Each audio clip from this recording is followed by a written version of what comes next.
Good morning to all. So आज हम therapeutic communication की कुछ टेक्निक्स है वो पढ़ेंगे। कौन कौन सी ऐसी टेक्निक्स है जो कि थेरापेटिक कम्युनिकेशंस में हमें हेल्प करती है। तो यहाँ पे टोटली 9-10 जैसी थेरापेटिक टेक्निक्स है जो मेनली यूज़ होती है।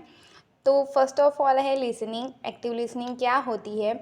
तो it is an active process of receiving information, मतलब कि ये एक एक्टिव प्रोसेस है जिससे हम जो इन्फॉर्मेशन है वो इजीली रिसीव कर सकते हैं। तो कैसे, तो वो हम आगे देखेंगे। Responses on the part of nerves such as maintaining eye-to-eye contact, nodding, gesturing, and other form of receptive non-verbal communication convey to the patient that he is being listened to the and understood। मतलब ये क्या है कि listening है, जो active listening वो एक process है, एक्टिव प्रोसेस है जो क्या हो करती है कि इंफॉर्मेशन को रिसीव करने में हेल्प करती है। कैसे? तो जैसे हमने पेशेंट जो बोल रहा है उसको हमें एक्टिवली लिसन किया, मतलब कि कम्प्लीटली लिसन किया और फिर उसको रिस्पॉन्स दिया, आई टू आई कांटेक्ट उससे किया, नोडिंग किया, गेस्चरिंग किया। मतलब पेशेंट को क्या लगा कि नहीं, जो नर्स है जो वो मेरे साथ अच्छे से, मतलब मेरी बात अच्छे से सुन रही है और मुझे रिस्पॉन्स भी दे रही है। तो इसकी वजह से क्या होगा, जो पेशेंट है वो क्या करेगा कि उसकी और इन्फॉर्मेशन हमें देगा, मतलब कि जो इश्यूज़ है उसके वो हमें बताएगा। तो एक्टिव लिसनिंग इस तरह से कम्युनिकेशंस में हेल्प करती है। अभी सेकंड है ब्रॉड ओपनिंग। ब्रॉड ओपनिंग क्या है कि यहाँ पे क्या होता है कि हमें पेशेंट को फर्स्ट चांस देना चाहिए कि चलो आप क्या सोच रहे हो उसके बारे में हम कम्युनिकेट करें। Encouraging the patient to select topics for the discussion, मतलब कि कोई डिस्कशन का जो टॉपिक है हम पेशेंट को इनकरेज करेंगे कि आप जो डिस्कशन का जो टॉपिक है वो सिलेक्ट करो, उसके बारे में आज हम डिस्कस करेंगे।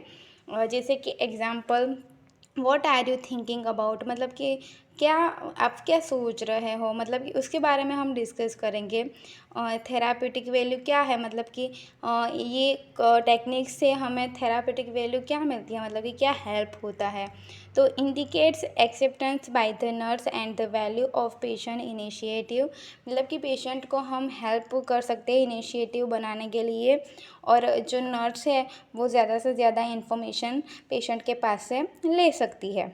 अभी थर्ड है रिस्टेटिंग। रिस्टेटिंग क्या है?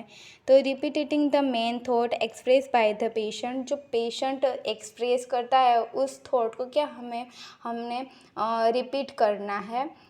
1 से 2 बार रिपीट करना है, मतलब कंटिन्यूअसली उसको रिपीट करते रहना है, और ताकि पेशेंट हमें क्या कि वो चीज़ है वो इग्नोर ना करे, वो हमें बता दे जो उसका मेन रीज़न है, उसकी जो मेंटल इलनेस का जो मेन रीज़न है वो हमें फटाक से बता दे। अभी यहाँ पे एग्ज़ाम्पल में क्या है, उसकी एग्ज़ाम्पल में you say that your mother left you when you were 5 years old, मतलब कि उसकी मदर जो है वो 5 ईयर का था तब उसे छोड़ के चली गई थी।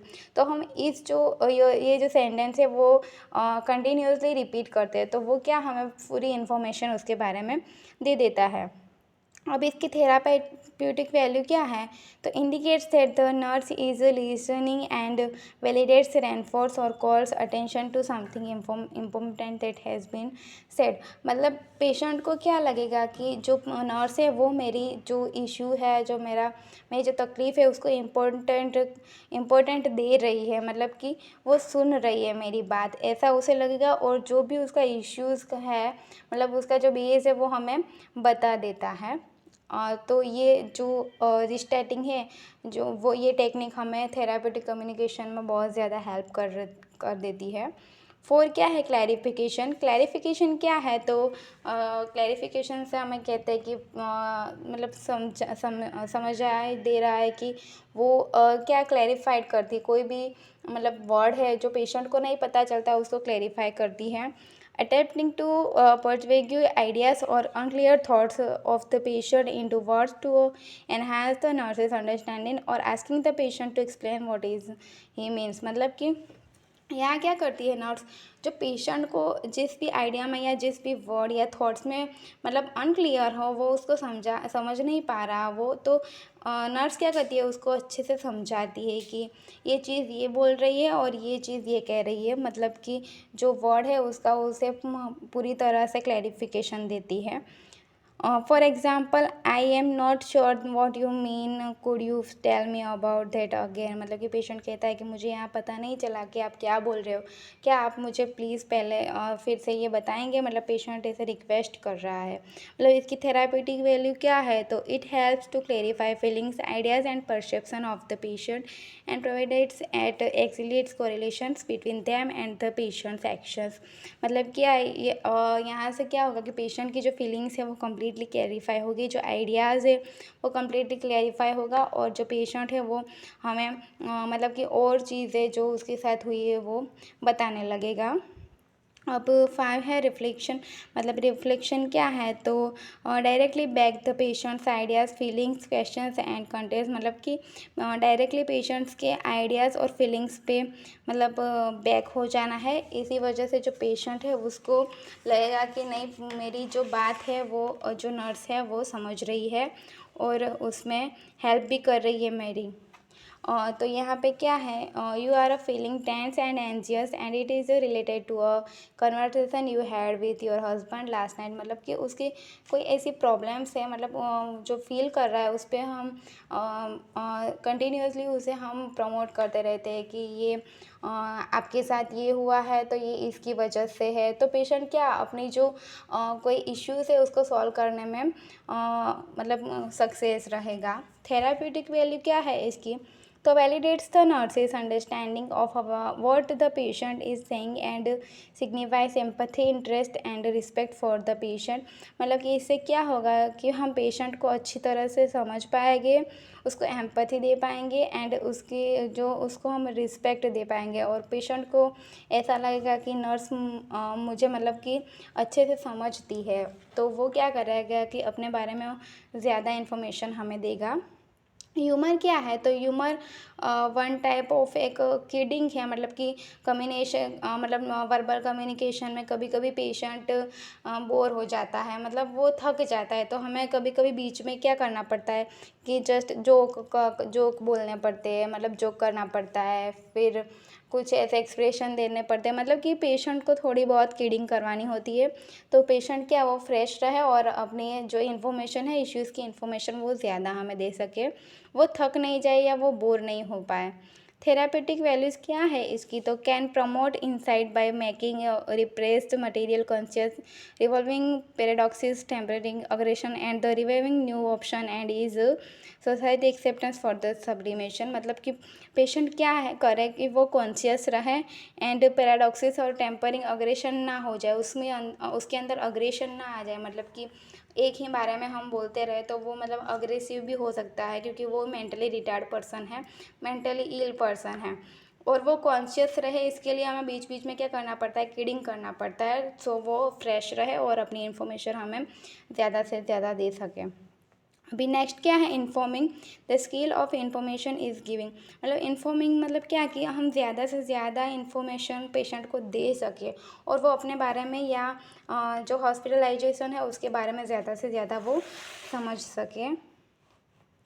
सो यहाँ पे एग्जांपल क्या है, I think you need to know more about your medication. मतलब कि हमें पेशेंट को बोलना है कि मुझे ऐसा लग रहा है कि आपको आपके मेडिकेशंस के बारे में ज़्यादा जानना चाहिए।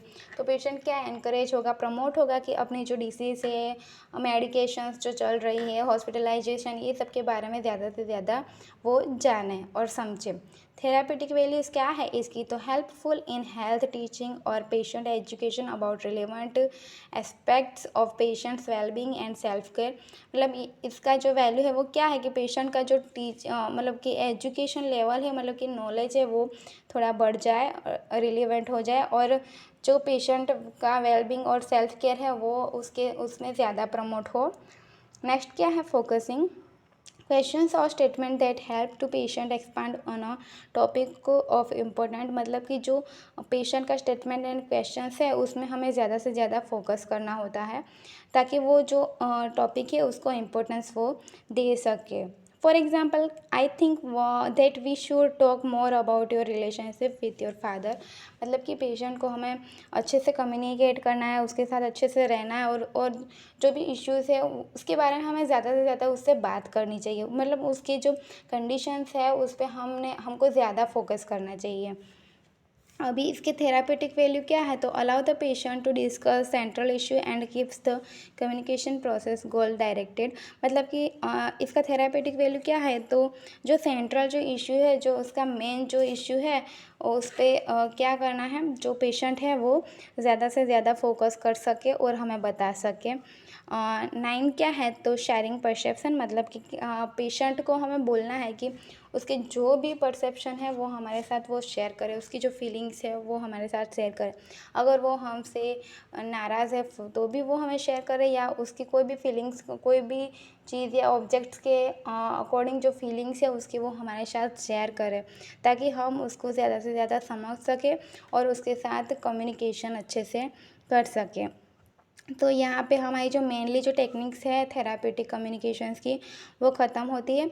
इसके अलावा भी summary, suggestion, silence, theme identification, बहुत सारी जो टेक्निक्स होती है जो कि थेरापेटिक कम्युनिकेशन में यूज़ होती है, लेकिन मेनली जो टेक्निक्स है वो यहाँ पे हमारी ख़त्म होती है। Thank you class. और आपको कोई भी कन्फ्यूजन हो तो आप मुझे कमेंट बॉक्स में कमेंट करके बता सकते हैं।